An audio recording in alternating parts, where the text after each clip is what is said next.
Bien, es momento de continuar. Lo hacemos con la primera mesa redonda de la mañana, hablando de temas de actualidad en materia de defensa de la competencia. Para ello, pediremos que se acerquen aquí al escenario y vayan tomando asiento al señor Antonio Robles, profesor titular de Derecho Mercantil de la Universidad Carlos III de Madrid, a la señora Vera Sopeña, jefa de gabinete de la presidenta de la Comisión Nacional de Mercados y Competencia, Paul Hitchings, socio de Hitchings y González, Íñigo Igartua, socio y director de la Competencia y Derecho de la Unión Europea de Gómez Acebo y Pombo, y, por supuesto, moderado, en este caso, en la mesa redonda, por Silvia Gómez, profesora agregada Serra Hunter de Derecho Mercantil de la Universidad de Barcelona. Muchísimas gracias. Silvia, cuando queráis, todo vuestro. Vale, muchas gracias. Molt bon dia, buenos días. En primer lugar, agradecer esta magnífica organización a la directora Susana Grau y a la ACO por las jornadas, que están siendo un éxito. Yo creo que las mesas de ayer fueron muy interesantes y dejaron un alto nivel. Y hoy estamos en la mesa Temas de actualidad en defensa de la competencia, segunda parte. Yo no voy a desvelar cuál es el hilo conductor de momento, porque voy a introducir a los excelentes compañeros y ponentes que van a llevar las ponencias de esta primera mesa.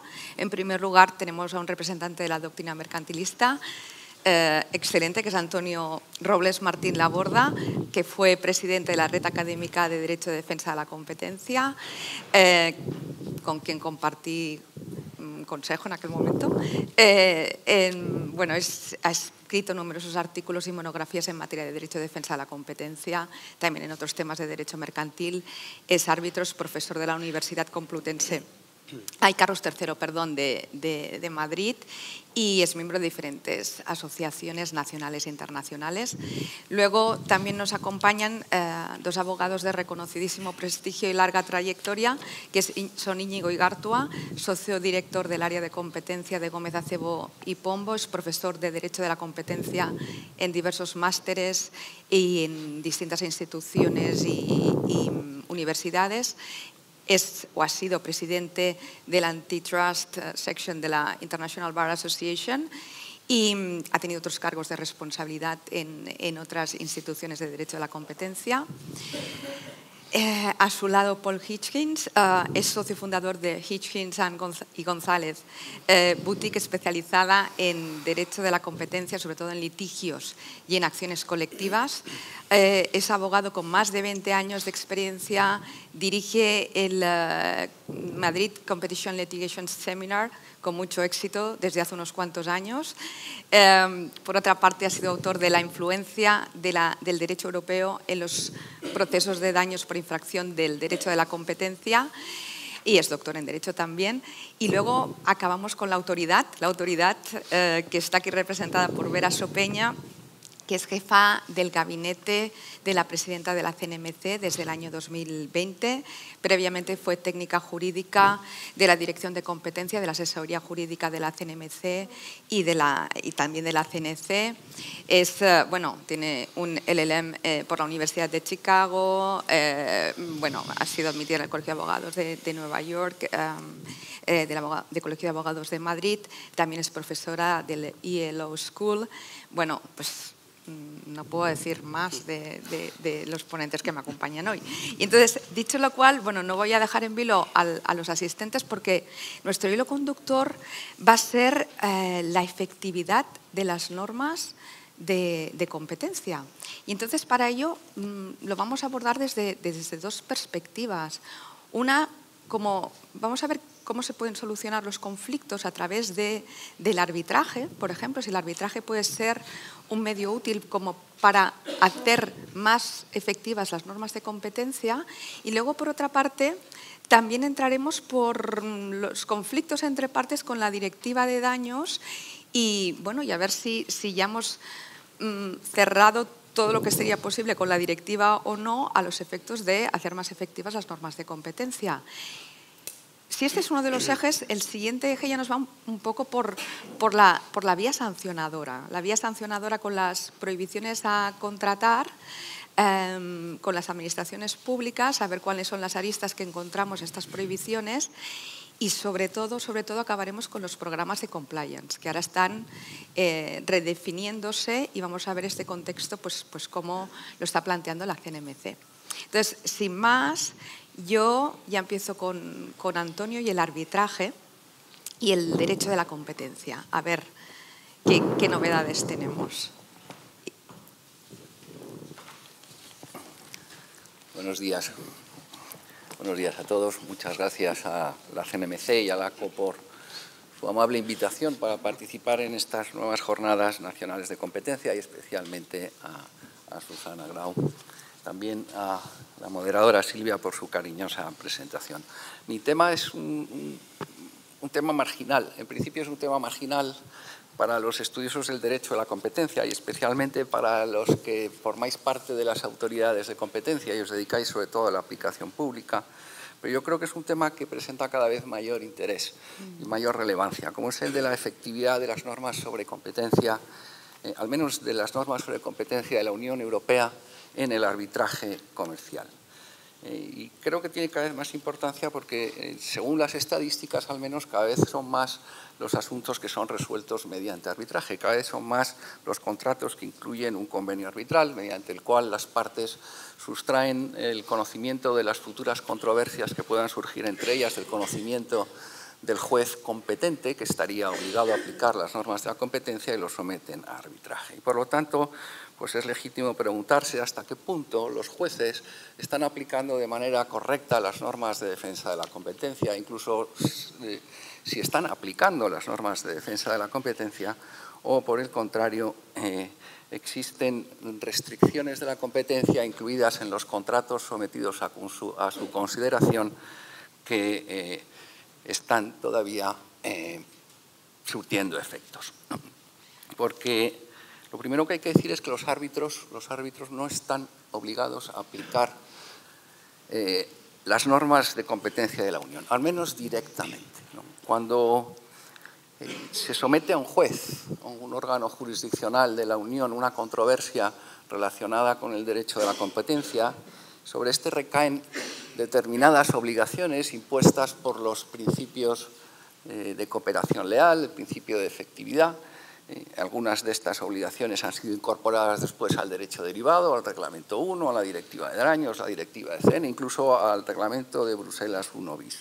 Entre estas obligaciones están, pues la primera, la de aplicar incluso de oficio las normas de la competencia, aunque no se lo pidan las partes, y en segundo lugar, entre otras muchas, la de atribuir fuerza probatoria en distinto grado a las resoluciones de las autoridades de competencia o los órganos jurisdiccionales de los Estados miembros que sean firmes, ¿no? Sin embargo, los árbitros no están sometidos a estas obligaciones. Los árbitros no son órganos jurisdiccionales de los Estados miembros, no pueden plantear cuestiones prejudiciales, no están sometidos, por lo tanto, al principio de cooperación leal y tampoco son garantes de la efectividad de las normas de competencia del tratado. Por lo tanto, los árbitros no están obligados a aplicar, al menos directamente, las normas sobre competencia del tratado y, desde luego, no tienen por qué sentirse vinculados por lo que hayan resuelto anteriormente bien una autoridad de competencia o incluso un órgano jurisdiccional, ¿no? En el arbitraje internacional, las facultades de los árbitros son las que les atribuyen las partes, ¿no? Y las obligaciones de los árbitros son frente a las partes. Ahora bien, la principal obligación de los árbitros es emitir un laudo que sea ejecutable. Y por esta vía, los árbitros deberían tener en cuenta que ese laudo va a poder ser objeto posteriormente de un control por parte de un órgano jurisdiccional de un Estado miembro, bien por vía de anulación, bien por vía de ejecución. Y de esta manera indirecta, pues sí debería tener en cuenta que estos jueces que van a revisar el laudo sí están sometidos a las obligaciones a las que he hecho referencia hace un momento. A pesar de ello, lo cierto es que el control de los jueces sobre los laudos arbitrales que resulten contrarios a las normas sobre competencia no es muy efectivo, ¿no? Al menos hasta ahora, ¿no? El procedimiento de anulación o de ejecución de un laudo arbitral no es una segunda instancia. Por el contrario, las causas de anulación o de denegación de la ejecución de un laudo arbitral son pocas y están tasadas. Entre ellas, la ley de arbitraje española, que está basada en la ley modelo de UNCITRAL, y el Convenio de Nueva York sobre reconocimiento y ejecución de sentencias extranjeras, pues incluye como causa de anulación o como causa para la denegación de la ejecución la de que el laudo sea contrario al orden público, ¿no? Y por esta vía es por la que se pueden controlar los laudos arbitrales. En la sentencia EcoSuisse, una sentencia del año 1999, además el Tribunal de Justicia estableció que los órganos jurisdiccionales nacionales están obligados a considerar que las normas sobre competencia de la Unión son normas de orden público en el sentido del Convenio de Nueva York, ¿no? Y que por lo tanto deberían anular un laudo cuando resulta contrario a las normas sobre competencia de la Unión. Ahora bien, en esa misma sentencia, en el asunto de EcoSuisse, el Tribunal de Justicia reconoce que las exigencias del procedimiento arbitral pueden requerir que ese control sea limitado. El control que hacen los jueces de los laudos es necesariamente limitado. Y en este sentido existe en el arbitraje internacional desde hace mucho tiempo una importante controversia sobre cuál debe ser el alcance de ese control judicial de los laudos. Existe una teoría o doctrina minimalista y un enfoque maximalista. La predominante hasta ahora es la doctrina minimalista, claramente. Es la mantenida por la mayoría de la doctrina internacional y por la mayoría de la jurisprudencia de los Estados miembros, ¿no? Según esta doctrina minimalista, los jueces solo pueden anular un laudo cuando la infracción del orden público, en este caso la infracción de las normas sobre competencia, sea flagrante. Y esta teoría pues, es la que ha adoptado nuestro Tribunal Constitucional, que de manera reiterada ha venido diciendo que la revisión de los laudos arbitrales implica un control meramente externo, en que los jueces no pueden entrar en el fondo del laudo, no pueden entrar a resolver el fondo de la controversia de forma contraria a la resuelta por los jueces. Esta doctrina minimalista ha sido reiterada por el Tribunal Constitucional también a propósito específicamente de las normas de defensa de la competencia en el reciente asunto Cabify contra Auro. Bueno, sin embargo, en fechas relativamente recientes, creo que es del año 2022, el Tribunal Supremo alemán adoptó la que podríamos llamar doctrina maximalista. Según el Tribunal Supremo alemán, un control limitado de los laudos, un control meramente formal, sería contrario al principio de efectividad de las normas del derecho de la competencia de la Unión, ¿no? Y esta misma teoría maximalista es la que viene defendiendo el Tribunal Superior de Justicia de Madrid, que desde hace años viene manteniendo, al menos en este aspecto, un abierto enfrentamiento con el Tribunal Constitucional.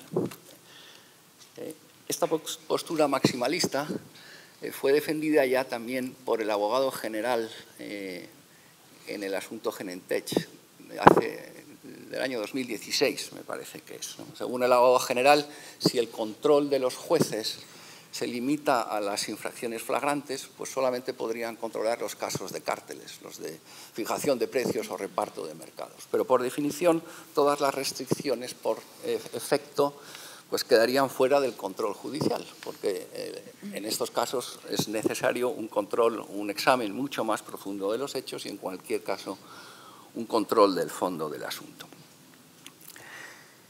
El Tribunal de Justicia no se pronunció en el asunto Genentech. La verdad es que el Tribunal de Justicia, cada vez que puede evitar pronunciarse sobre el tema del arbitraje, lo hace. Es un tema peliagudo y cuenta lo mínimo. En el asunto Genentech decidió no pronunciarse. Sin embargo, ahora va a tener una nueva oportunidad de hacerlo, precisamente como consecuencia del asunto Cabify contra Auro al que acabo de referirme, ¿no? El último capítulo de este enfrentamiento al que he hecho mención es la cuestión prejudicial que el Tribunal Superior de Justicia de Madrid ha planteado ante el Tribunal de Justicia para que, en esencia, le diga si la postura minimalista adoptada por nuestro Tribunal Constitucional es compatible con el derecho de la Unión. Si ese control meramente formal y externo es compatible con la tutela judicial efectiva que confieren las normas del tratado. Mientras tanto, mientras se pronuncia el tribunal, lo cierto es que el Tribunal de Justicia ha dado ya algunas pistas este verano en una sentencia muy reciente, creo que es del 1 de agosto, en el asunto Fútbol Club Serein. En el asunto Fútbol Club Serein se planteaban varias cuestiones, algunas relacionadas principalmente relacionada con el alcance del control judicial de los laudos arbitrales relativos a las normas de defensa de la competencia.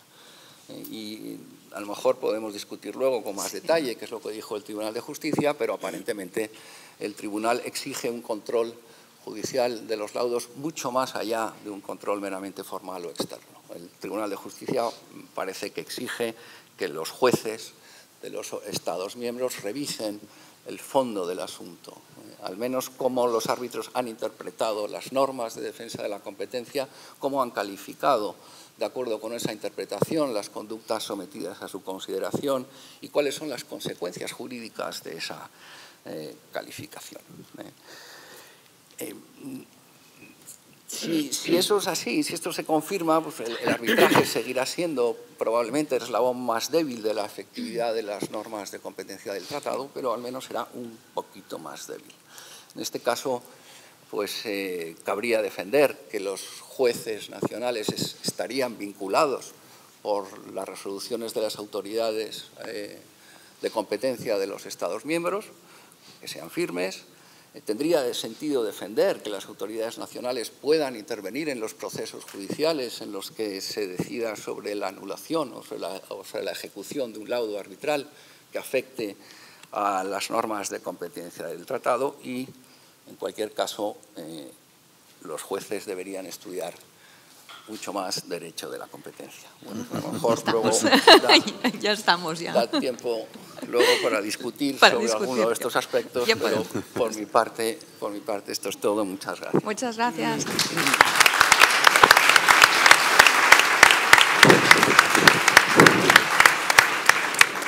Bueno, pues seguiremos ahora con Íñigo Igartua. Íñigo, pues vamos a ver las prohibiciones de contratar. A ver qué nos deparan en los próximos minutos. Vamos a ver. Bueno, muchas gracias, Silvia. ¿Se me oye bien? ¿Sí? Sí. Venga, perfecto. Bueno, ante todo, muchas gracias a los organizadores por contar conmigo para este evento que está siendo un gran éxito y os felicito a todos los organizadores porque es magnífico. Bueno, me han pedido que hable de las prohibiciones de contratar, que es esa otra consecuencia, ¿no?, entre otras, de la infracción al derecho de la competencia. Y he pensado en comentar 3 o 4 asuntos de los múltiples que podrían surgir y quizás surgen otros también, por supuesto, luego en el turno de preguntas. Pero he decidido centrarme en 3 o 4 cosas que considero que son de actualidad y que merece la pena destacar. De entrada, desde luego, tenemos el debate central que nos ha ocupado todos estos años, ¿no?, de si las autoridades de competencia tienen competencia o no, valga la redundancia, para imponer la prohibición de contratar, para definir su alcance y duración, o si tiene que ser la Junta Consultiva, Ministro de Hacienda, etc. Este debate, que ha dado lugar a múltiples debates, opiniones, etc., todos somos conscientes de sus términos, va a ser resuelto de manera definitiva por el Tribunal Supremo dentro de muy poco tiempo. Y en relación con los recursos de casación que se presentaron en el asunto de la licitación del servicio de los radares meteorológicos, aquel asunto que la ACO decidió el año 2019 y en el que la ACO fue pionera, hay que reconocérselo, como en otros asuntos también, en la determinación por sí misma del alcance y duración de la prohibición de contratar. Eso fue ratificado por el TSJ de Cataluña, como sabemos, en el sentido de que efectivamente la autoridad de competencia puede hacerlo Y eso dio lugar, como digo, a 2 recursos de casación interpuestos en marzo de 2023, en los cuales se determinó que la cuestión de interés casacional era justamente determinar cuál es la autoridad administrativa competente para imponer la prohibición de contratar. Bien. ¿Cómo va a decidir el Tribunal Supremo y en qué sentido y con qué razonamiento? Bueno, yo creo que el tema está bastante decantado. En estos últimos años se ha ido imponiendo, creo yo, la opinión de que sí, las autoridades de competencia pueden determinar el alcance y duración. Yo creo que el asunto está ya muy decantado a favor de esta interpretación. Y en concreto, el propio Tribunal Supremo, como sabemos, ya se ha pronunciado sobre esta cuestión en ciertos ámbitos. De entrada, como recordaremos, en algunas sentencias que revisaban autos de la Audiencia Nacional en sede de medidas cautelares relativas a la suspender la prohibición de contratar, ya desde la famosa sentencia 14 de septiembre de 2021 en el asunto del transporte escolar de Murcia y en otras posteriormente, sobre todo en las sentencias de 2022 del asunto de la electrificación electromecánica ferroviaria. En esos autos ya el Tribunal Supremo anticipaba la validez de esta tesis, pero con más claridad todavía, el Tribunal Supremo lo ha dicho, en otros autos de inadmisión / admisión, según de qué motivo hablamos, pero inadmisión en este sentido, en julio y en septiembre de 2023, en relación con también un asunto del ALCO, el asunto del aerobús, en esos autos, el Supremo, posteriores a los que antes he dicho de marzo del 23, en esos autos el Supremo inadmite este motivo de casación, el relativo a la competencia, diciendo que la cuestión ya ha sido resuelta por la Sala en las sentencias relativas a medidas cautelares que acabo de citar. Dice claramente el Supremo, esto ya lo he resuelto antes. Entonces te preguntas, bueno, entonces, ¿por qué te lo planteaste como motivo de interés casacional en marzo de 2023 y en julio o septiembre dices, no, perdón, esto ya lo he resuelto? Bueno, viene a decir que, claro, es que los que admití en marzo del 23 también había otros aspectos, no solo la competencia, sino en general matizar aspectos de cómo puede ejercitarse esa competencia. Había una cuestión relativa a la duración, cuestión del tope de las multas, en fin. Sin entrar en detalle, había otras cuestiones aparte de la central, ¿no? Y dice, bueno, pero esto ya está decidido. Yo creo lo que dijo en septiembre del 23, lo podía haber dicho en marzo también igual, pero bueno, la cuestión es que eso nos da la ventaja de que tenemos efectivamente pendiente un pronunciamiento concreto y preciso del Tribunal Supremo sobre esta cuestión central y va a ser pues dentro de poco tiempo. Es decir, las jornadas del año que viene ya podremos hablar de qué es lo que ha dicho el Supremo y exactamente dónde estamos. Por lo tanto, yo creo que el Supremo va a confirmar la competencia de la ACO y, por ende, de las autoridades de competencia, ¿no?, para definir la prohibición de contratar, su alcance, duración, etc. Lo que tengo curiosidad es ver cómo articula exactamente el razonamiento el Tribunal Supremo, ¿vale? Y para eso lo que quiero decir es que merece la pena detenerse un poquito en cuál ha sido la crítica, cuál ha sido el reproche que se ha hecho a la competencia de las autoridades de competencia para fijar esta cuestión. Básicamente, la crítica esencial ha sido que esto de la prohibición de contratar es una sanción accesoria a la multa. Y, por lo tanto, la autoridad que imponga esta sanción y la defina tiene que tener otorgada por ley, según el principio de legalidad, 9.325 de la Constitución, tiene que tener otorgada específicamente esa competencia para imponer esa sanción en su ley, en nuestro caso en la Ley de Defensa de la Competencia. Entonces, esta tesis dice que como la Ley de Defensa de la Competencia no contempla la prohibición de contratar como sanción accesoria, entonces hay un problema de legalidad y la autoridad de competencia no tiene esa competencia, no puede ser. Bueno, frente a esa tesis hay varios argumentos, por supuesto, pero hay dos visiones, en mi opinión, que desactivan esta tesis y que son ligeramente diferentes, aunque se combinan entre sí. Vamos a ver, hay una primera interpretación frente a esta tesis que dice que no, sí que tienen competencia las autoridades de competencia para fijar esta prohibición, llamémosle sanción o no le llamemos sanción, esa es otra cuestión, pero sí que tienen competencia determinada en la ley y así lo dijo, por ejemplo, el TSJ de Cataluña, el tema justamente de los radares meteorológicos, dijo, no, aquí hay una competencia reconocida a las autoridades de competencia, por ejemplo, en el artículo 5 del Reglamento 1/2003, ¿no?, cuando habla de que las autoridades nacionales pueden imponer cualesquiera sanciones previstas en derecho nacional. Sanciones, incluso si no es una sanción la prohibición de contratar, el término inglés del reglamento es penalties, bueno, seguramente la prohibición de contratar sí es un penalti, aunque no sea una sanción. Bueno, hay un tema de interpretación lingüística que ahora tampoco es muy relevante. También dice el TSJ de Cataluña que el propio artículo 71 de la Ley de Contratos del Servicio Público, el que nos habla de la prohibición de contratar, otorga competencia en sus propios términos a las autoridades de competencia. Dice literalmente el TSJ: es cierto que el legislador no hizo un ajuste normativo de las normas reguladoras del ejercicio de la potestad sancionadora recogidas en la Ley de Defensa de la Competencia, pero ello no impide identificar el fundamento legal de la competencia de la autoridad sancionadora en los casos de infracción de falseamiento de la competencia en el propio artículo 71. Esto dijo el TSJ, veremos si el Supremo va por aquí. También se dice o se debate si las prohibiciones de contratar tienen cabida o no en el artículo 53 de la Ley de Defensa de la Competencia, ¿no? Cuando se dice que las decisiones de las autoridades pueden imponer condiciones y obligaciones de comportamiento donde quizás podrían entrar las prohibiciones de contratar. Bueno, ya veremos qué dice todo esto el Tribunal Supremo.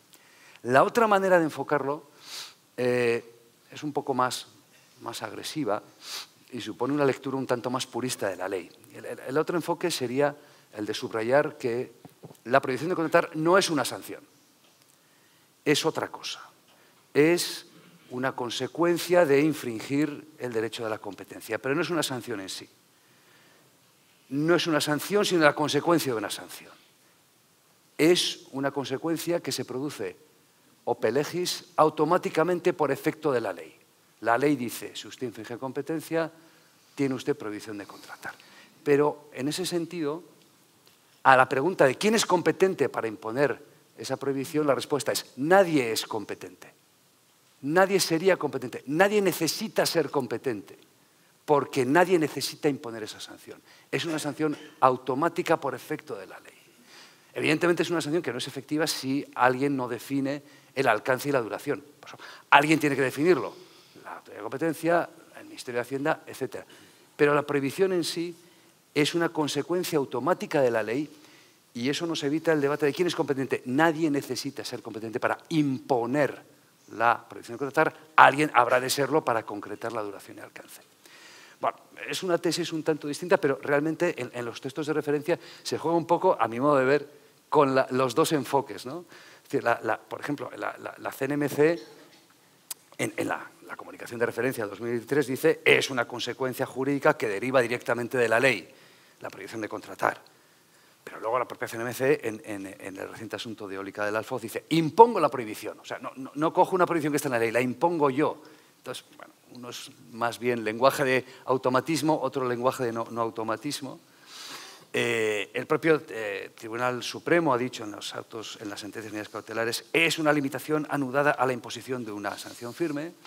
La Comisión Galega en más de una ocasión ha dicho la prohibición actúa de forma automática cuando haya sido condenada la persona. Bueno, ya veremos cómo razona y cómo juega todo esto en lo que diga el Tribunal Supremo, ¿no? Pero yo creo que el debate que estoy planteando aquí no es meramente semántico, porque cuanto más automática sea la prohibición, bueno, más implicaciones puede tener esto en ciertos sentidos, que discutiremos quizás el año que viene en más detalle. Pero claro, si esto es una consecuencia automática de la ley, alguien lo tendrá que precisar en el caso de dirección, pero si es una consecuencia automática de la ley, pregunto, quizás sería necesario que alguien diga algo sobre ella. O la autoridad de competencia o la Junta Consultiva del Ministro de Hacienda, pero alguien debería decir, cuando hay una infracción de competencia, ¿qué pasa con la prohibición de contratar? Quizás guardar silencio no es una opción para dar cumplimiento, digamos, a este mandato legal, por llamarlo así, de que hay una prohibición. Bueno, dejo ahí la pregunta, no tengo una respuesta y, como digo, es un tema, entre otros, a ver qué ocurre con lo que dice el Supremo y a dónde nos lleva o qué preguntas nos hace plantearnos para ver cómo se desarrolla este mecanismo. Otro argumento que se ha defendido para negar la competencia de los órganos, de las autoridades de competencia para fijar la prohibición, es que no casaría con el famoso artículo 57 de la Directiva de Contratación Pública, ¿no? Que contempla que quien excluye de la licitación es el poder adjudicador y no un órgano de competencia. Bueno, eso yo creo que también el Supremo lo va a superar. Yo personalmente considero que la prohibición de contratar de nuestro artículo 71 es un animal jurídico un poco distinto, forma parte, en mi opinión, de la implementación del artículo 57 de la directiva, pero va más allá. Es un sistema, diría yo, original, con otros rasgos, pero que, bueno, en ningún caso es incompatible con la directiva. Digo que es un sistema un tanto original, no tanto, porque en Portugal tienen algo muy parecido, ¿no? En Portugal la prohibición de contratar decretada por la Autoridad de Competencia sí está claramente configurada como una sanción accesoria en la ley portuguesa de defensa de la competencia. Es un poquito distinto, pero a los efectos que nos ocupan, en la reciente sentencia de diciembre del año pasado del TJUE, en el caso portugués, en el cual se dijo que la Autoridad de Competencia, el órgano de contratación tiene que tener la facultad de excluir, además de la Autoridad de Competencia, entre otras cosas que se dijeron en esa sentencia muy interesante. En ese caso, el TJUE, digamos, no hizo ascos ni reproches a que la Autoridad de Competencia fije la prohibición de contratar. No lo consideró compatible con ningún principio de derecho europeo y ahí está, ¿no? Bueno, aparte de estos asuntos, de esta cuestión central, ¿qué es lo que está pasando con la prohibición de contratar? Dime. 2 minutos. 2 minutos, muy rápidamente. Bueno, hay autoridades que la están aplicando. La CNMC recientemente, en Erika de las Foz, es un ejemplo muy bueno de cómo se aplican en la práctica los criterios de la comunicación de 2023.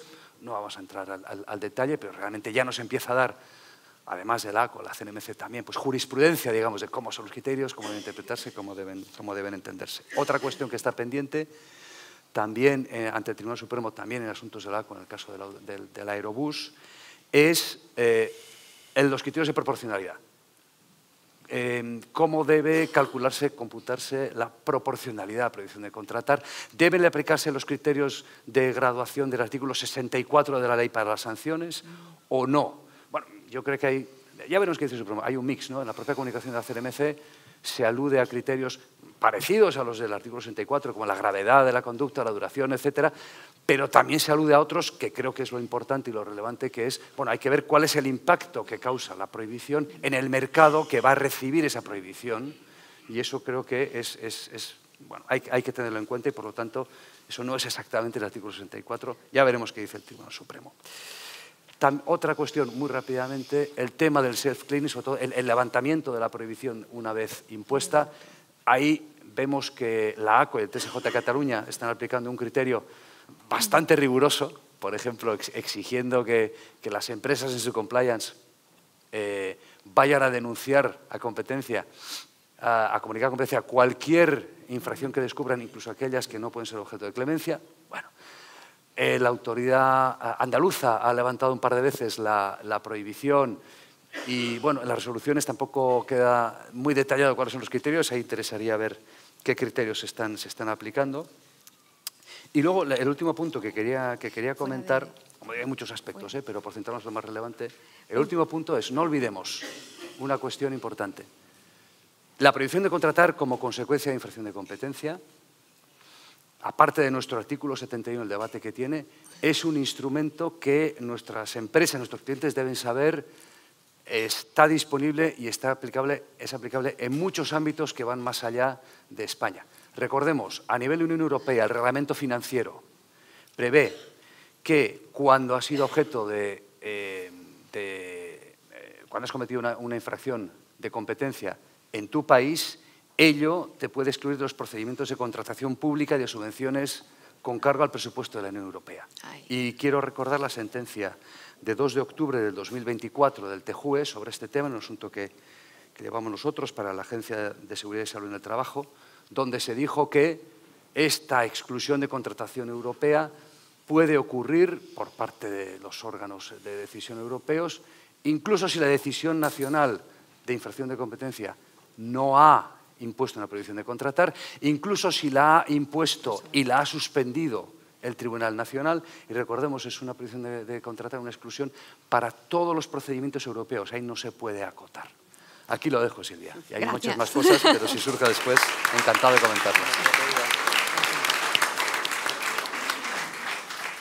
Bueno, pues anudada a esta intervención, ya la autoridad Convera nos comentará las cuestiones relativas a los programas de compliance y su redefinición. Bien. Adelante. Bueno, muchísimas gracias, Silvia. Dar agradecimiento, presidente Roger, directora Susana, por estas fantásticas jornadas, a todo el equipo de la ACO, porque la verdad es que la organización ha sido excelente y estamos pues todos muy a gusto y es un foro estupendo pues para poder compartir experiencias y todo lo que está pasando este año en el mundo de la competencia.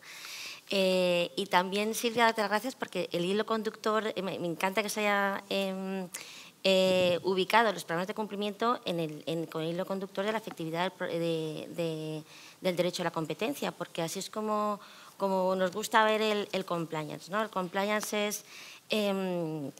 va mucho más allá del cumplimiento de las normas legales que puede haber en cada momento y las de competencia, pero también en otros ámbitos, sino que es realmente una forma distinta, ética, en valores de hacer negocios. Y desde ese punto de vista pues nos beneficia a todos. Beneficia a las empresas, ¿por qué? Porque se invierten en compliance, bueno, aparte de poder evitar las consecuencias en el ámbito concreto de la competencia que tiene su incumplimiento, como pues, las multas de reputación, daños y perjuicios, la irrupción de la actividad que está haciendo, esa posible parálisis por análisis, ¿no? Cuando ya tienes un expediente encima.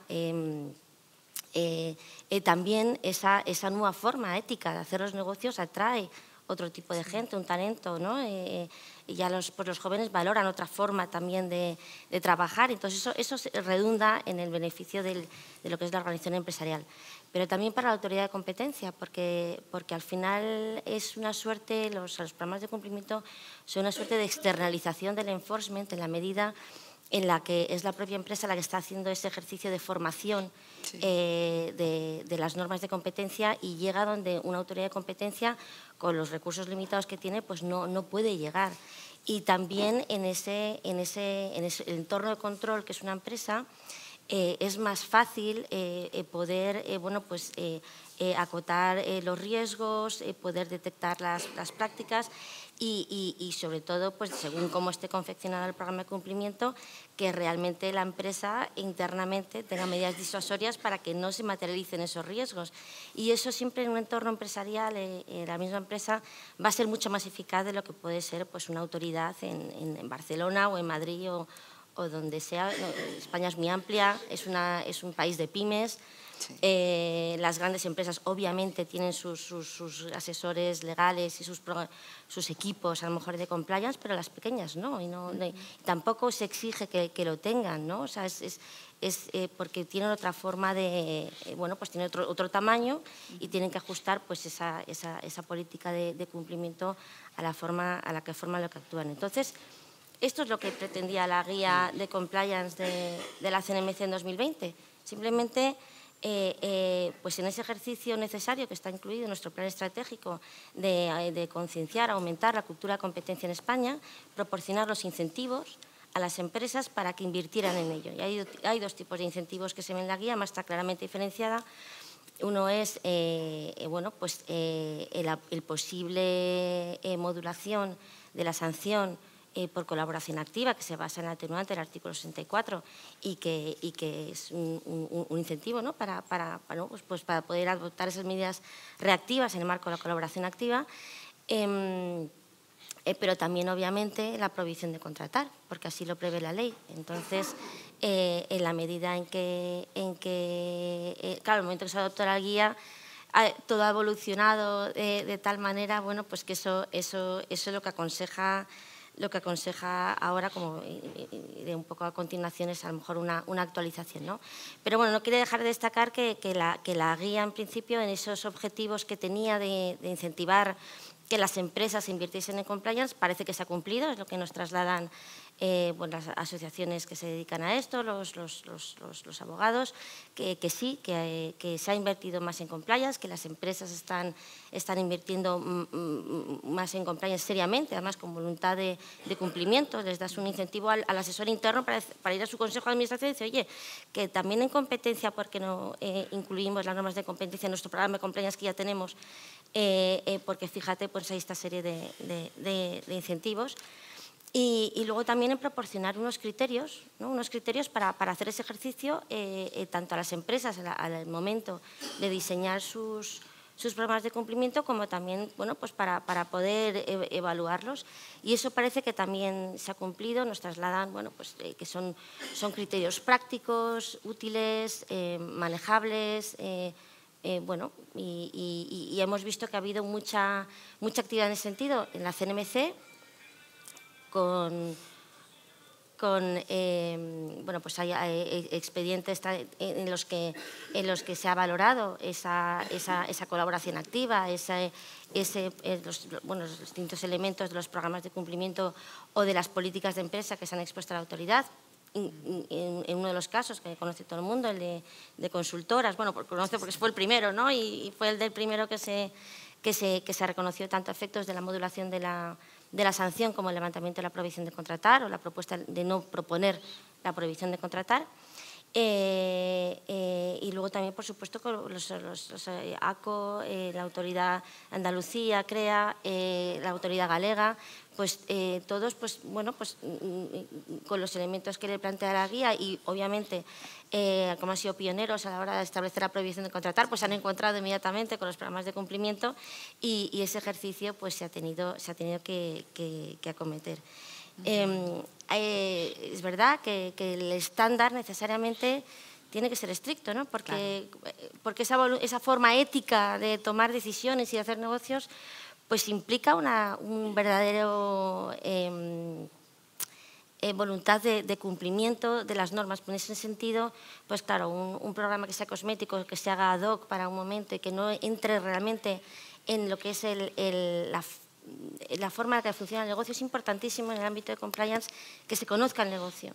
Por eso, cuando decimos en la guía, es que tienen que ser hechos a medida, tailor-made, o sea, que tienen que estar ajustados a la empresa, porque es que solamente conociendo el negocio de verdad eres capaz de identificar los riesgos y eres capaz de diseñar las medidas que van a evitar esos riesgos. Y eso se tiene que hacer internamente, o sea, eso es fundamental. Y entonces, de ahí, el verdadero voluntad de cumplimiento se aprecia en ese tipo de enfoque a la hora de adoptar un programa de cumplimiento. Pero es cierto también que hay que encontrar un equilibrio, ¿no? Porque volvemos al inicio, queremos fomentar el compliance, los programas de cumplimiento tienen unos beneficios más allá de lo que pueda haber en un expediente concreto, una empresa concreta, sino que es la cultura de cumplimiento y de conocimiento del derecho a la competencia del empresariado español, y hay que encontrar un poco ese equilibrio. Entonces, bueno, desde que se aprobó la guía, lo cierto es que han pasado muchas cosas, sobre todo en el ámbito de la prohibición de contratar. Ha evolucionado, bueno, pues ha contado brillantemente Íñigo, cómo hemos pasado de un escenario en el que, bueno, pues era la Junta, luego, pues, cierto es, la CNMC no impone la prohibición de contratar, determina la duración y el alcance, bueno, pues hay distintas concepciones de cómo que lo va a solucionar, lo va a decidir pronto el Tribunal Supremo y lo veremos, es muy interesante, pero lo cierto es que el artículo 62 de la Ley de Contratos del Sector Público dice lo que dice, y dice que es que se puede levantar la prohibición de contratar o procede no aplicarla cuando se paga la multa o hay un compromiso de pago de la multa y se adoptan las medidas organizativas, de recursos y personales para que eso no vuelva a pasar. Y eso puede suceder en cualquier momento, ¿no? Entonces, en ese sentido, lo que a la luz de la publicación, de la comunicación por la CNMC, publicando los criterios para determinación de alcance de la prohibición de contratar y la práctica reciente, no solamente de la CNMC, sino de otras autoridades de competencia en España, nos planteamos actualizar la guía. Pues para diferenciar bien esos dos incentivos, ¿no? el de la modulación de la sanción, por un lado, el de la prohibición de contratar. Cómo actualizamos los criterios bueno, más que los criterios de la guía, que también esa metodología, ¿no? O sea, cómo puede ser útil en el futuro para todos en este nuevo contexto la guía de compliance. Entonces, bueno, pues estamos trabajando en ello, próximamente sacaremos una consulta pública de actualización para que todo el mundo pueda participar y les animo a todos a participar porque, bueno, va en beneficio de todos. Así que... Y más, yo me quedo luego a las preguntas, lo que haga falta. Muchísimas gracias. Muchas gracias.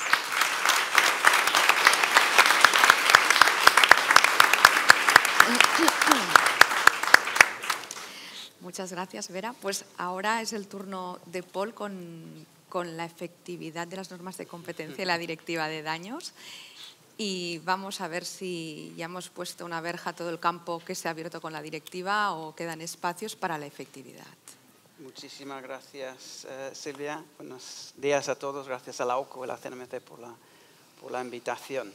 Sí, tengo unas diapositivas que espero, intento ser breve para que pueda haber tiempo para hablar después, y espero que ayude en lo que os voy a contar para que sea más ágil, porque habrá más información detrás que luego si hay preguntas las podéis hacer, ¿vale? ¿Se oye bien? ¿Sí? No. No. No. No se oye bien. Hola, hola. Atrás. El micro. Parece que se oía mejor. No sé si está. Sí, ¿ahora? Yo creo que sí. Sí. ¿Se oye ahora? ¿Sí? Vale, pues entonces prosigo. Bueno, a pesar de la alusión que me hizo al principio Silvia de tratar el tema de las acciones colectivas, eso lo dejo para el debate, aunque haré una pequeña alusión a ello durante lo que voy a contar. Yo me iba a centrar en otra cuestión de la efectividad, también por el público que tenemos aquí, y es cómo interactúa la aplicación pública con la aplicación privada para conseguir la efectividad. ¿Cuál es la relación entre el trabajo de las autoridades junto con los tribunales para hacer más efectiva la aplicación del derecho de la competencia? Voy a centrarme en dos cuestiones de esta relación y luego una pequeña coletilla que a mí me gusta mucho, aunque a lo mejor os parece un poco extraño, pero llegaremos a ello al final. Y antes de entrar en los dos puntos principales, quería mencionar, aunque sobra quizá hacerlo, dos puntos previos muy brevemente, aunque son obvios, pero me parece que en este debate, bueno, como en todo en la vida, es bueno volver a lo esencial y a lo sencillo, ¿no?, que marca todo lo que hacemos. Entonces, ¿en qué estamos, no? Acción pública-privada, pues en la aplicación paralela, ¿no?, por parte de las autoridades de competencia y de los tribunales. Desde que en el año 1973 el Tribunal de Justicia reconoció el efecto directo de las normas de competencia, los tribunales tienen la capacidad de aplicar directamente las normas de competencia. Hubo una norma en España, en la ley de 89, que fue derogada finalmente en el año 2007, que dejó atrás, ¿no?, lo que teníamos antes, que era solamente se podía iniciar una acción de daños cuando ya tenías una resolución firme de la autoridad de competencia, lo que se podría llamar puro follow-on.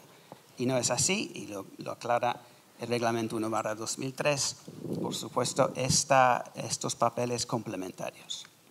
También quería meter que trabajé un poco para crear una imagen, seguramente no es completa, pero lo que quería trasladaros es la existencia de que hay un contexto en todo lo que hacemos como tribunales y autoridades, también como abogados, en este escenario.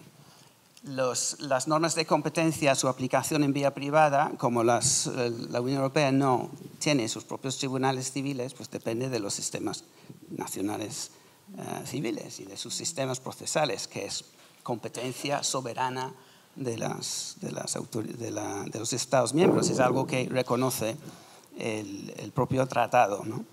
El denominado principio de autonomía procesal, ¿no? Depende de un sistema que es propio. Ahora bien, esa autonomía procesal está cada vez más enmarcada y influida, impactada por todo lo que surge arriba, ¿no?, en el ámbito de derecho europeo.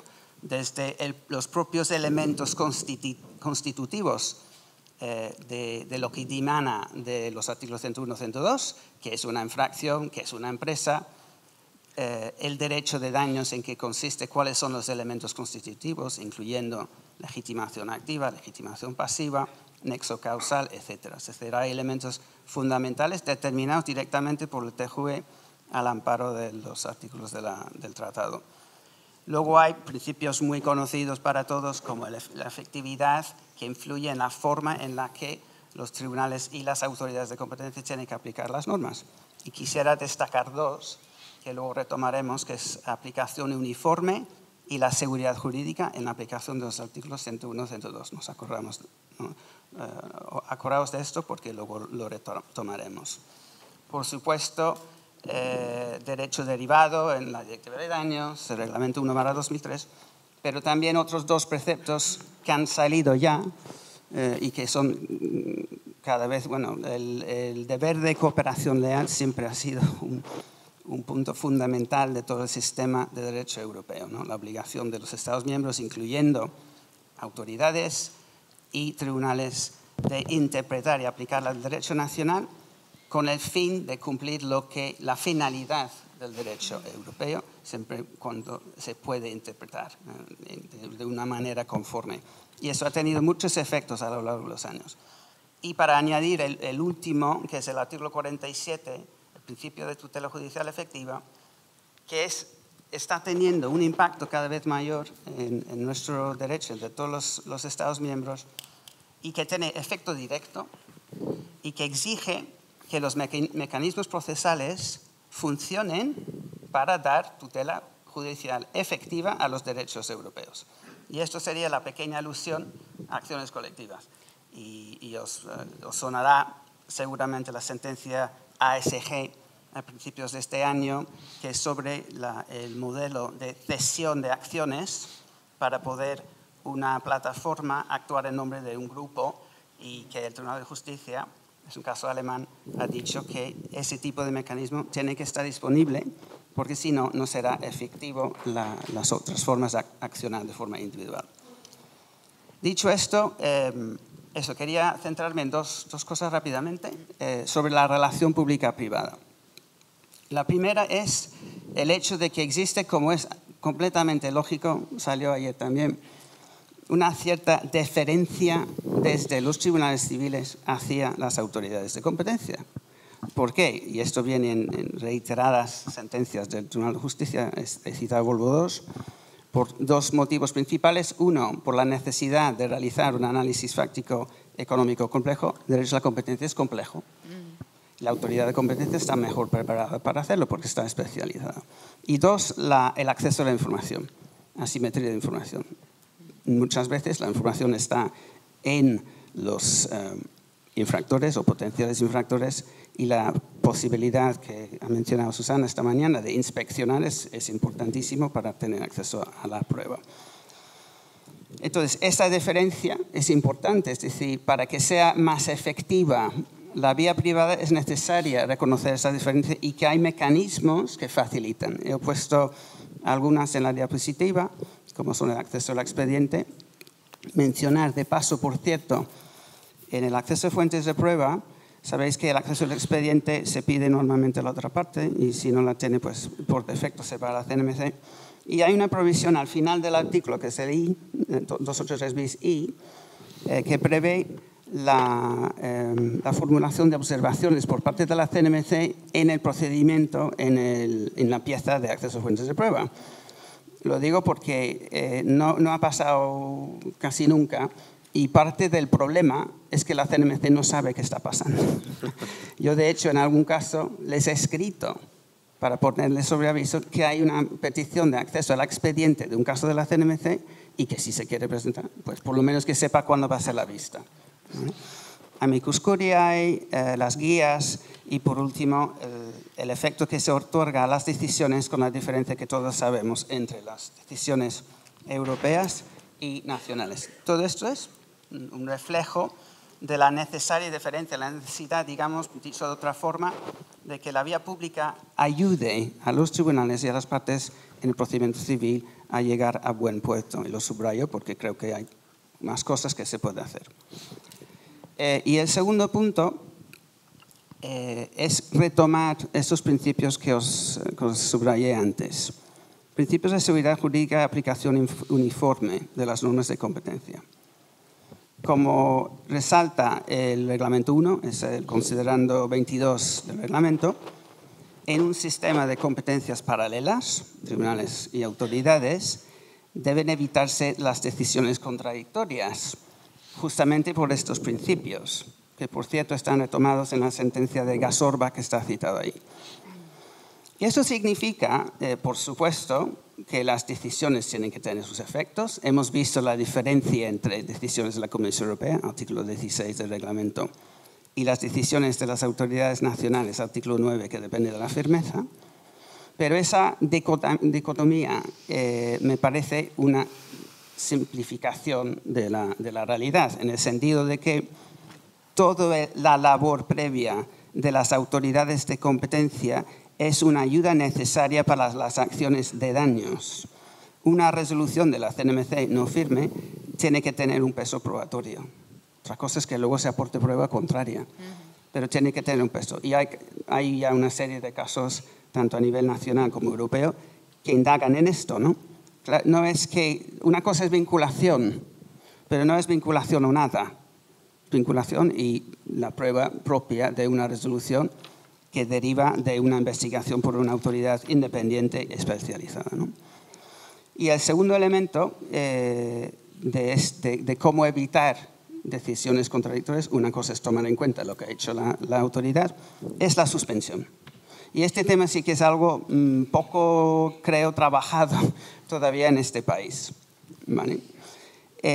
¿Cuál es la posición de la Unión Europea? Desde la sentencia Masterfridge, creo que es el 98, la posición es evidentemente para evitar decisiones contradictorias. Si uno tiene un procedimiento civil sobre la misma materia que está ante la autoridad de la competencia, lo que tiene que hacer si piensa que puede o no está de acuerdo con lo que ha hecho la autoridad, o piensa que va a adoptar una decisión distinta, o tiene dudas serias, lo suyo, para la seguridad jurídica y economía procesal, es parar y esperar, ¿no? La suspensión. Entonces, eso está previsto en el artículo 16 del reglamento, concretamente para las investigaciones que están en marcha, es decir, antes de resolución, pero Masterfoods es un caso donde estábamos a la espera de la revisión judicial, es decir, se extrapola también, como es lógico, no solamente a esperar la decisión, sino a esperar la resolución final de los tribunales de justicia. Hay una solución similar a nivel nacional, con cierta problemática, porque el artículo 42, que es sobre prejudicialidad administrativa, que podría aplicarse tal vez, requiere acuerdo entre las partes, no es una facultad del juez. La facultad del juez viene en el artículo 434 con el problema que es al final del todo del procedimiento, lo cual no es muy eficiente. Tienes que ir por todo hasta juicio y en el plazo para sentencia se puede suspender. Bueno, para decir con todo este relato, que a mí me parece especialmente importante porque creo que hemos ido a una simplificación excesiva en este país que nos podría llevar en el fondo a volver a donde estábamos con la regla del 89, que es, hay dos tipos de caso, que por cierto, follow-on y standalone no son términos jurídicos, no lo son. Es una forma de hablar entre nosotros para entender de qué estamos hablando, pero no es un término jurídico. No lo encontrarás en ninguna norma, ¿vale? Entonces, pero a veces se escucha, existen dos acciones. Follow-on, que es esperas hasta el final de todo el recorrido ante los tribunales para tener una decisión firme, en las condiciones que quede, y si no, se llama standalone y haces lo que puedes en vía civil sin la ayuda de ustedes, es decir, las autoridades de competencia. Eso, como espero que os he puesto de manifiesto, no es así. El sistema es más sutil, porque lo que busca es la efectividad a través del trabajo paralelo de los dos ámbitos, cada uno teniendo las capacidades y ventajas que tiene. Entonces, eso para mí es muy importante. Para terminar, una coletilla, que esto lo toqué en mi doctorado, lo publiqué como libro, porque es una cosa práctica, pero me parece muy importante para ayudar a que esto funcione. Es el tema de la transparencia. En dos sentidos. Primero, las sentencias, las resoluciones judiciales, ¿vale? Sabéis que CENDOG hace un buen trabajo, pero depende de los letrados de los juzgados que manden las resoluciones. Siempre hay un poco de retraso, no es exhaustivo y suelen faltar los autos procesales, por ejemplo, sobre acceso de fuentes de prueba. A mí y a todos los abogados y todos los que estamos en esta sala nos interesa conocer el desarrollo del derecho en esta materia, porque está cambiando todo el tiempo. Nos parece esencial que haya publicidad. Y es que resulta que hay unas normas en las leyes que exigen a los tribunales enviar las sentencias a las autoridades de competencia. No los autos, pero vamos, ya les pediría de paso también los autos. Y antes, os acordáis quizá que la Comisión Europea publicaba en la web todas las sentencias por toda Europa. Dejaron hacerlo, imagino, porque es que es un trabajo desproporcionado. Entonces yo simplemente lanzo, siempre cuando pueda, lanzo esta invitación a las autoridades que se coordinen entre ellos para ayudar a nivel nacional, a nivel europeo, a que haya una publicación real, completa de todas las resoluciones. Y por terminar, ¿voy bien? Sí. Un minuto, medio minuto. Bueno, es medio minuto. El tema de las amicus curiae, lo mismo. Yo creo que las intervenciones de las autoridades de competencia es muy interesante que se publique lo que se hace. Lo hace la Comisión Europea, animaría a que se haga también por el mismo motivo. Tenemos que ir conociendo, que no sea por las redes sociales que nos enteremos de las cosas, ¿no? Sino de forma exhaustiva. Y si pudiera ser, publicar unas directrices, como hizo en su día la Comisión Europea, sobre cómo pretenden las autoridades de competencia colaborar con los tribunales. Pues muchísimas gracias por...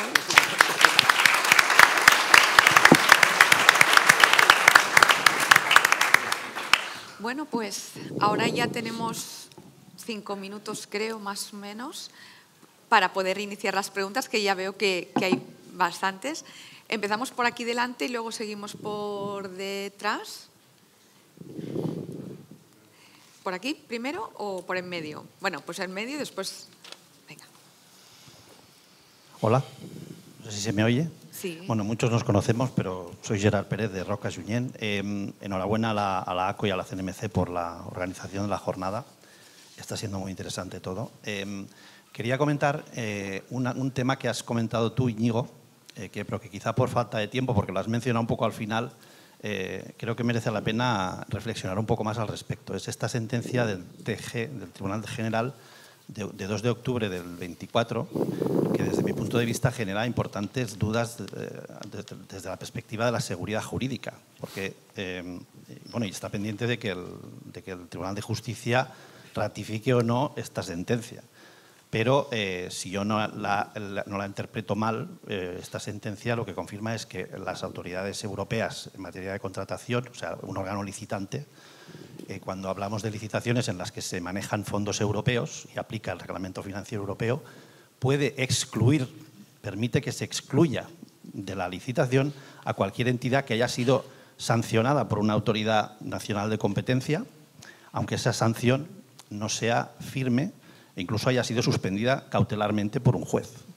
Entonces, claro, desde el punto de vista de seguridad jurídica, creo que merece la pena un poco plantearse cuál es la situación que esto genera, porque obviamente pues sanciones por parte de las autoridades de competencia nacionales, autonómicas, de diferentes países, etcétera, pues hay muchas que se ratifican judicialmente, pero también hay muchas que son anuladas, parcial o incluso totalmente, ¿no?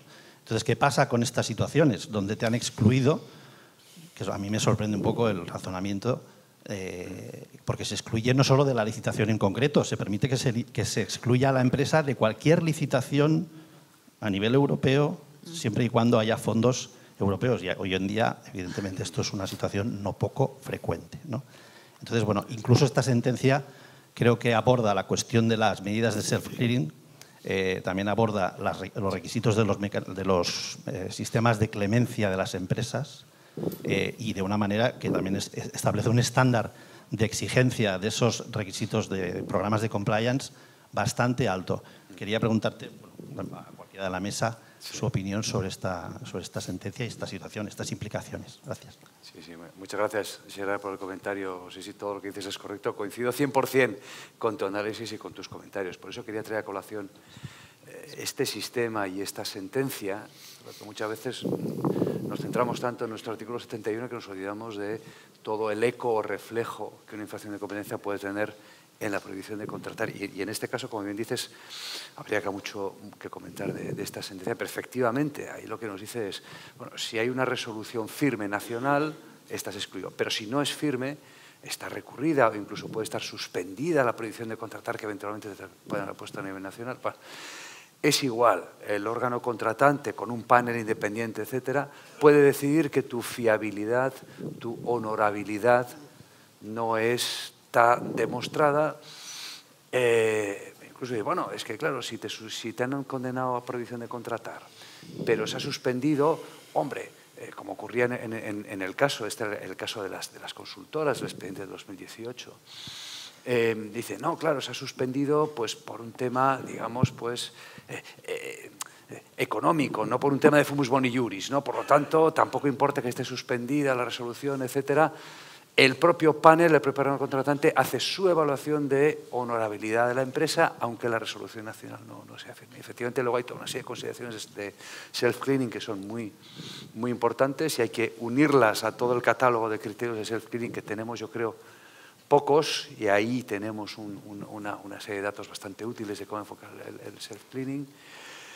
Es algo muy a tener en cuenta, y no solo Unión Europea tras el reglamento financiero, sino también países terceros que prevén exclusiones de contratación pública por infracción de competencia. Reino Unido, Suiza, que me venga a la memoria, Estados Unidos a nivel federal. Bueno, cada sistema tiene sus peculiaridades, pero por ahí hay muchas minas, ¿no?, en prohibiciones o exclusiones de contratar por infracción de competencia. Pero gracias, Gerard, por comentarlo, porque creo que es un tema que hay que llamar la atención a nuestros clientes y hay que seguir a ver cómo finalmente el TJUE determina esto después del Tribunal General, ¿no? Por aquí delante teníamos una y luego vamos al centro y al final, que ya veo que... Sí.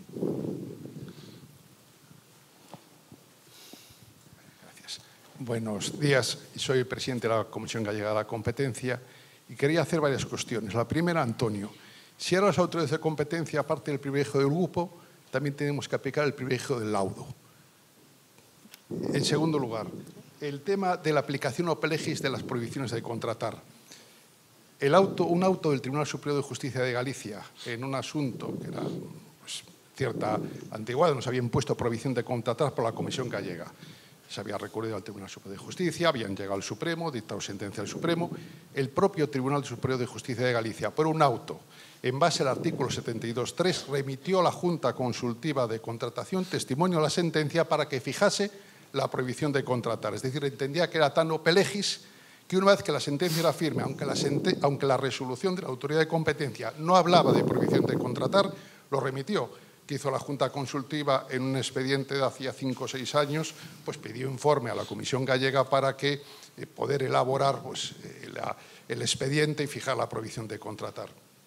También, en el tema del self-cleaning, quiero decir que en la Autoridad Gallega también tuvimos una solicitud de self-cleaning que rechazamos y aprovechando esa resolución en la cual fijábamos los criterios por el cual se rechazaba esa solicitud de levantamiento de la prohibición de contratar, aprobamos un informe con las orientaciones o los requisitos que debían de cumplir las solicitudes de levantamiento de la prohibición de contratar para que orientar a las empresas que la presentasen a la Comisión Gallega de la Competencia, señalando unos indicadores que habían de cumplir como mínimo para poder entender que se entendía que a través de eso, cumplimiento de sus indicadores, podíamos levantar la prohibición de contratar.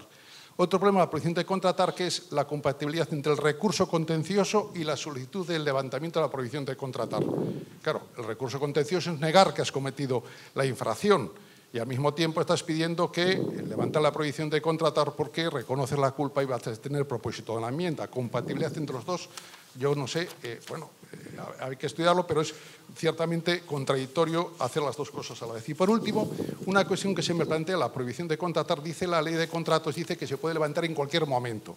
Sí. Sin embargo, la directiva, en el artículo 56.6, creo que es, habla que cuando hay una resolución judicial firme, entonces ya no cabe la posibilidad de levantar la prohibición de contratar. Claro, la legislación española dice que sí, pero la directiva a efecto directo parece que no admite el levantamiento de la prohibición de contratar. ¿Qué pasa a la autoridad de competencia, la cual, con sentencia firme en la cual ratifica la prohibición de contratar, se le presenta en ese momento, una vez recorrido todo el expediente, haber llegado a la sentencia firme? No, ahora voy a presentar un expediente de levantamiento de la prohibición de contratar porque ya es firme la sentencia y por tanto no queda otro remedio. Nada más, muchas gracias. Bueno. Nada más. Nada más y nada menos. Muchísimas gracias. Quedan 3 minutos, muy Sí. breve, porque hay 2 preguntas. Claro, Allí, A ver si allí al puedes final esquivar. había, y a la Puedes mitad. coger las preguntas y luego- Sí. Sí. Planteamos las preguntas y entonces Sí, y ya, luego- Sí, ya contestamos todo, porque si no, ya me han dicho que a las 11 nos tenemos que levantar de la sala. Hola, buenos días. Soy Rafael Allende Salazar. Unos comentarios respecto a lo que ha hecho Antonio. Pero primero, muchas gracias. No se oye. Perdón. Buenos días. ¿Ahora se me oye? Sí. Muchas gracias. Soy Rafael Allende Salazar, socio de MELAB. Me han parecido muy interesantes las ponencias. Quería hacer unos comentarios a la de Antonio. Antonio, me ha parecido que decías que el arbitraje era una forma de hurtar unos problemas de competencia a los jueces. Yo no lo veo así. Lo veo básicamente como una forma de resolver más eficazmente y más rápidamente problemas comerciales que pueden derivar de un problema de derecho a la competencia, y los árbitros entran en problemas de competencia. Que el Tribunal de Justicia haya sido reticente y diga que los árbitros no pueden plantear problemas. Bueno, si vemos todos los asuntos que hay sobre renovables, que nacen de ACMEA en 2021, en el que el tribunal dice algo en contra del abogado general, que a mí me parece un poco peligroso, pero bueno. ACMEA, Conscoy y ahora Segan. En Segan no sé si está hiriendo de muerte el arbitraje comercial en Europa. Porque Segan, es cierto, habla de arbitraje comercial y arbitraje deportivo. Y dicen, el deportivo, como es obligatorio y no hay otra vía, hace falta análisis de fondo. Pero eso lo dice al principio, cuando habla tanto del arbitraje comercial como del deportivo. Por tanto, estoy de acuerdo contigo que de Segan parecería que también en el arbitraje comercial hace falta un análisis de fondo. Si eso es así, no sé qué función o qué ventaja tiene el arbitraje respecto a ir directamente a un juez. Vamos a perder el primer paso. Me parece que el arbitraje comercial en Europa, después de todas estas sentencias, el tribunal no le gusta. Y no sé cómo va a ser. Y en cuanto a que el arbitraje no es una forma de evitarlo, en la ley de la CNMC está clarísimo. El artículo 24 de la antigua y el 5 de la ley 3/2013 le otorgan una función arbitral y hay un reglamento arbitral. O sea que yo no creo que el arbitraje sea una forma de evitar el derecho a la competencia, y lo que sí que creo es que esta jurisprudencia pues está haciendo mucho menos, está quitando un incentivo fundamental a acudir a la vía arbitral para resolver problemas que pueden tener una derivada de derecho a la competencia, como por ejemplo en el asunto Cabify. Gracias. Y por la mitad de la sala ya hacemos...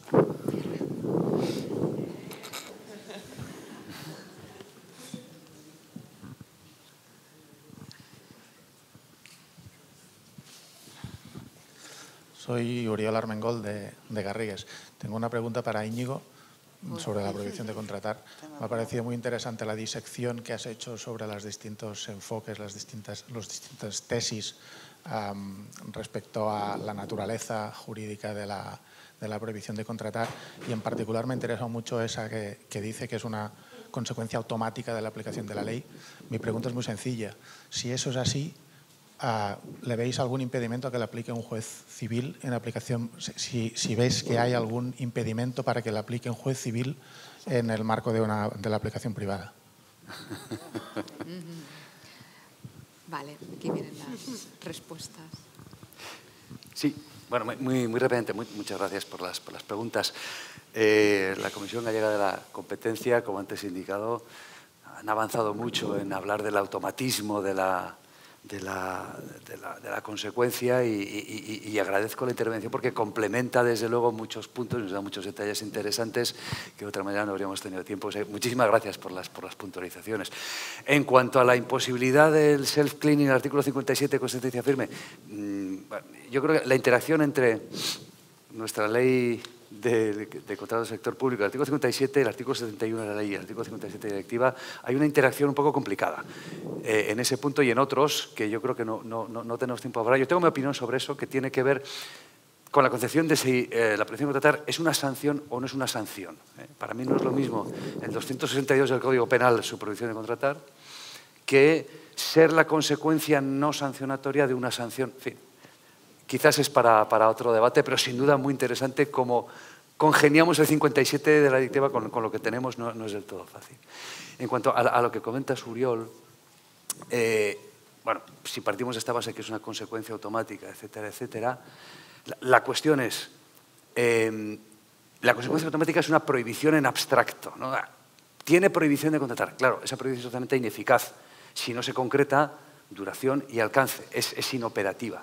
Entonces, la ley no dice quién fija esa duración y alcance. La autoridad de competencia o Junta Consultiva del Ministro de Hacienda, o en el ámbito autonómico, debemos entender, Junta Consultiva de la Comunidad Autónoma y la autoridad equivalente al Ministro de Hacienda en la Comunidad Autónoma. Eso es lo que en Galicia, por ejemplo, se ha enviado a la Junta Consultiva de Galicia, se ha enviado algún asunto. Paréntesis, hay una resolución en la cual en Galicia tenéis prohibición de contratar determinando duración y alcance a la empresa y también para la persona física. Pero la persona física lo reenviáis a la Junta Consultiva porque entiendo que, que en la propuesta de resolución no estaba la propuesta de prohibición de contratar de la persona física y por eso lo reenviáis a la Junta Consultiva, ¿no? Algo así se ha entendido, ¿no? Hay muchas peculiaridades ahí. Claro. Por medio de indefensión, porque no pudo defenderse. Sí, sí. Entonces, bueno, yo creo que quien tiene que fijarla es o la autoridad de competencia o la Junta Consultiva del Ministro de Hacienda, no el juez civil. El juez civil yo creo que ahí no tiene lugar de actuación.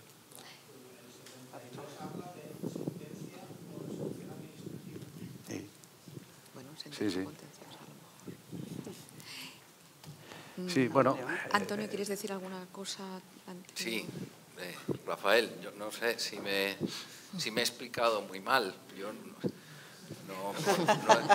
no he pretendido decir que el arbitraje sea un medio para eludir la aplicación de las normas de la competencia, ni mucho menos. Lo que digo simplemente es que el control de los jueces, el control judicial de las sentencias es mucho más intenso que el de los laudos, lógicamente, es así. Y que, por lo tanto, la efectividad de las normas de competencia pues, está más garantizada, según el Tribunal de Justicia, cuando se revisa una sentencia de un órgano jurisdiccional y cuando se revisa un laudo arbitral. Podemos estar de acuerdo en que a las partes siempre les queda la aplicación pública, ¿no? Oye, pues denuncia. Pero bueno, el Tribunal de Justicia ya dijo también en el asunto de la Unión Ciclista, perdón, la Unión de Patinaje Internacional, que eso no es suficiente, que la efectividad exige también que sea efectiva la aplicación privada. En cualquier caso, no tengo nada contra el arbitraje, al revés, me he limitado a describir la situación.